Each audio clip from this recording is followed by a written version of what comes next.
Hi குட்டீஸ், நான் உங்க ஐசா அம்மா. இன்னைக்கு உங்களுக்காக ஒரு சின்ன கதையோட வந்திருக்கேன். கதை கேட்கலாமா? முன்னாடி ஒரு காலத்துல இன்னைக்கு தேதியில மியான்மர் அப்படின்னு அழைக்கக்கூடிய பர்மா அப்படிங்கிற நாட்டுல நடந்த கதை இது. பழங்காலங்கள்லாம் தங்கத்தை தேடி மக்கள் நிறைய விதத்துல முயற்சி செஞ்சாங்க. எங்கெங்கெல்லாம் தங்கம் இருக்குன்னு தெரியுதோ அங்கெல்லாம் தோண்டி பார்ப்பாங்க. எப்படியாவது சில மூலிகைகளை கொண்டோ, மந்திரங்களை கொண்டோ, தந்திரங்களை கொண்டோ இரும்பையோ மண்ணையோ பொன்னா மாத்தணும்னெல்லாம் ரொம்ப முயற்சி பண்ணுவாங்க. அந்த இரும்பையும் பிற பொருட்களையும் தங்கமா மாத்துறத ரசவாதம் அப்படின்னு சொல்லி தமிழ்ல சொல்லுவோம். அந்த மாதிரிதான் அந்த பர்மா நாட்டுல சுகன்னு ஒருத்தர் இருந்தாரு. அவருக்கு வாழ்நாள் லட்சியமே ஏதாவது ஒரு பொருளை, எளிமையா கிடைக்கிற பொருளை தங்கமா மாத்திடணும்னு தான். அதுக்கு அவர் ரொம்ப முயற்சி பண்ணிக்கிட்டே இருந்தாரு. அவர் எப்படி முயற்சி பண்ணினார்னா, வேற எந்த வேலைக்குமே போறது கிடையாது, தான் குடும்பத்தையும் கவனிக்கிறது கிடையாது. அந்த சுகனுக்கு சகின்னு ஒரு மனைவியும் இருந்தாங்க. அவங்க தன்னோட குடும்பத்தை நடத்த ரொம்ப கஷ்டப்பட்டாங்க. ஏன்னா சுகன் தான் எந்த வேலைக்கும் போகிறது இல்லையே. அதனால அவங்க தான் தனக்கு கிடைச்ச வேலைகள் எல்லாம் பார்த்து அதுல வர்ற ஊதியத்தை வச்சு தன்னோட குடும்பத்தை நடத்திக்கிட்டு வந்தாங்க. அவங்களுக்கு சுகனை ரொம்ப பிடிக்கும். அவரு ரொம்ப நல்லவர். என்ன, இந்த ரசவாதத்தை மட்டும் கொஞ்சம் ஒத்தி வச்சுட்டு ஏதாவது வேலைக்கும் போனா நம்ம குடும்பம் எந்த கஷ்டமும் இல்லாம இருக்குமே அப்படிங்கிற ஆதங்கம் தான் அந்த சகிக்கு. சுகனோட இந்த பொறுப்பில்லாதனத்தினால அவங்க குடும்பம் ரொம்ப வறுமையில வாடிச்சான். அதனால ஒரு தடவை சகி அவங்களோட அப்பாவை போய் சந்திச்சாங்க. சுகன் எப்ப பார்த்தாலும் ஆராய்ச்சியிலேயே மூழ்கி இருக்காரு. அதனால எங்களோட குடும்பமே கஷ்டப்படுது, நீங்களாவது எப்படியாவது அவருக்கு கொஞ்சம் அறிவுரை சொல்லி ஏதாவது வேலைக்கு போக சொல்லுங்களேன் அப்படின்னு சொல்லி கேக்குறாங்க.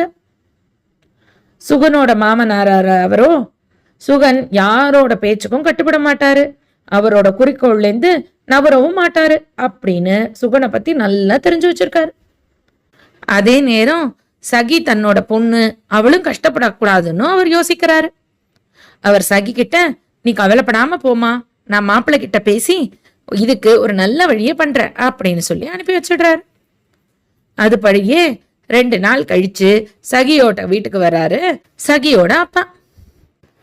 தன்னோட மாமனார நல்லபடியா வரவேற்று பேசின சுகன் மறுபடியும் தன்னோட ஆராய்ச்சி கூடத்துக்கே போயிடுறாரு. சகியோட அப்பாவும் சுகன் பின்னாடியே போயிட்டு, நீங்க இப்ப என்ன பண்ணிக்கிட்டு இருக்கீங்க மாப்பிள்ள அப்படின்னு பொதுவா விசாரிக்கிறாரு. அதுக்கு சுகனும் தான் எப்படி தங்கத்தை உருவாக்குறதுக்கு முயற்சி பண்ணிக்கிட்டு இருக்கேங்கிறதெல்லாம் மாமனார்கிட்ட விலாவரியா பேசுறாரு.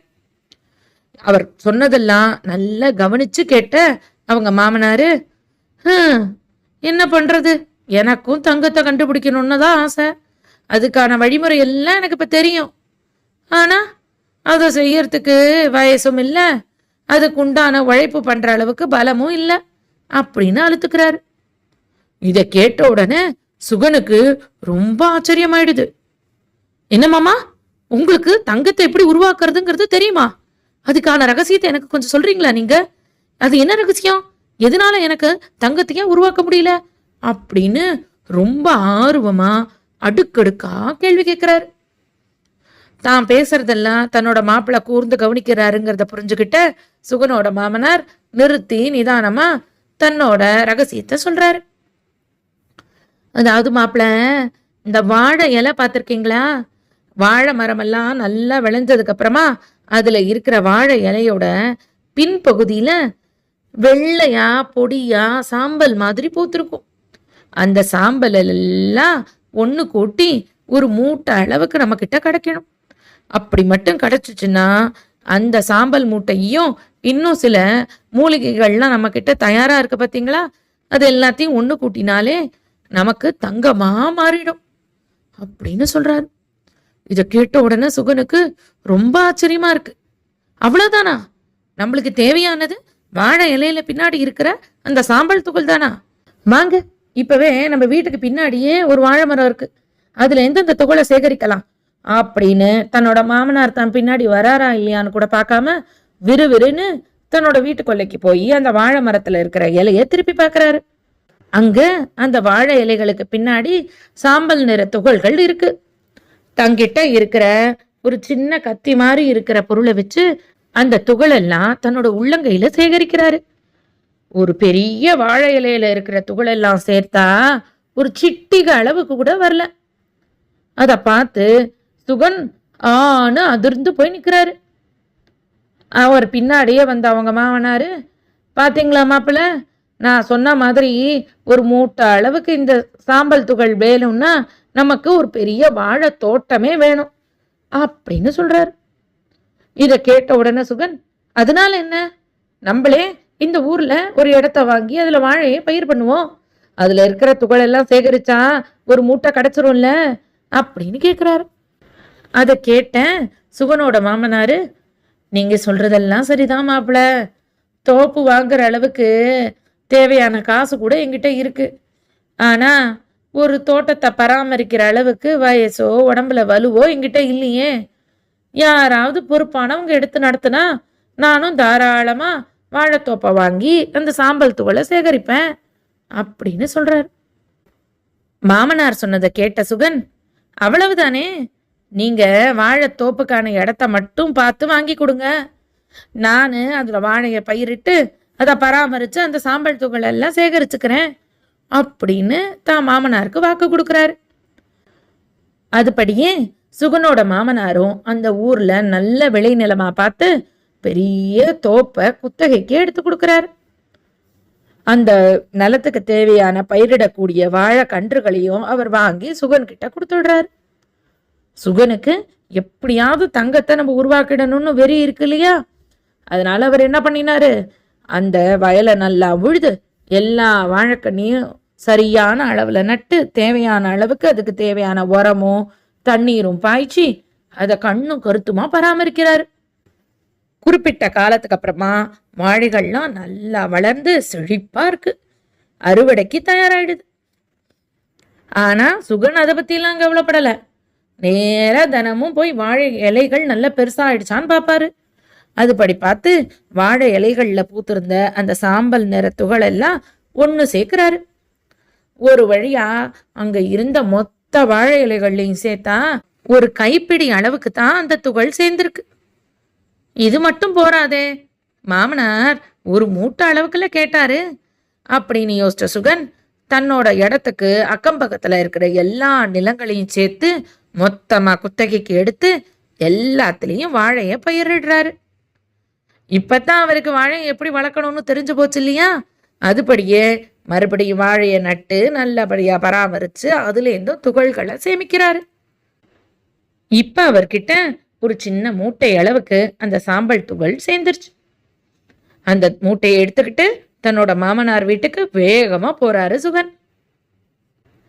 மாமா, நீங்க கேட்ட மாதிரியே இந்த மூட்டை முழுக்க சாம்பல் துகள் தான் இருக்கு, இப்ப சொல்லுங்க இது எப்படி தங்கமா மாத்துறது அப்படின்னு சொல்லி பரபரன்னு இருக்காரு. அவங்க மாமனார் சுகனை சமாதானப்படுத்திட்டு, ஒரு நிமிஷம் இருங்க மாப்பிள்ள, இப்போ சகியும் இங்க வரேன்னு சொல்லியிருக்கா அப்படின்னு சொல்றாரு.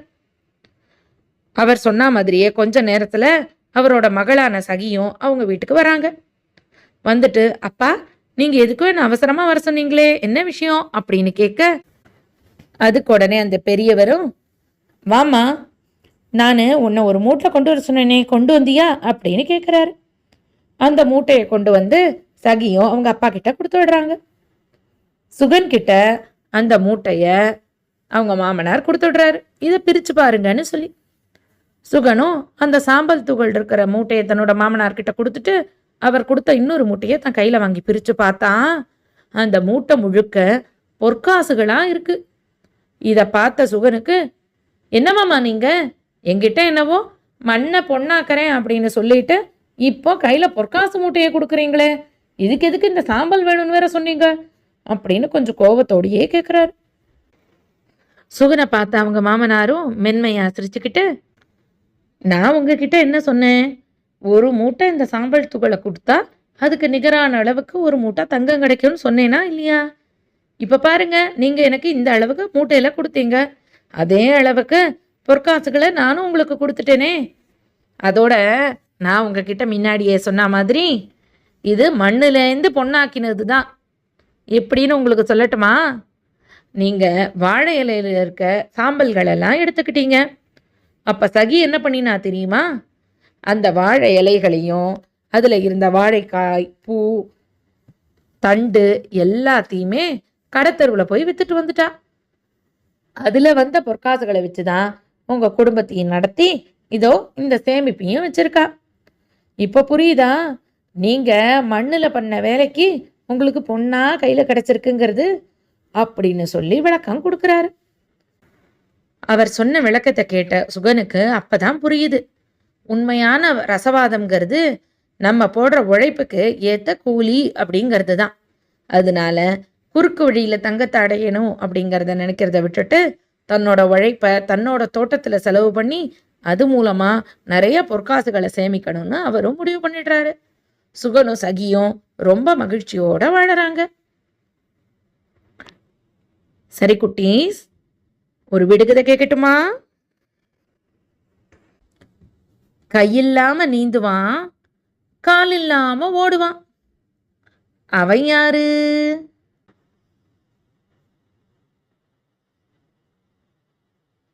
இதற்கான விடை படகு. இன்னைக்கு கதை விடுகதை ரெண்டுமே ஆச்சு.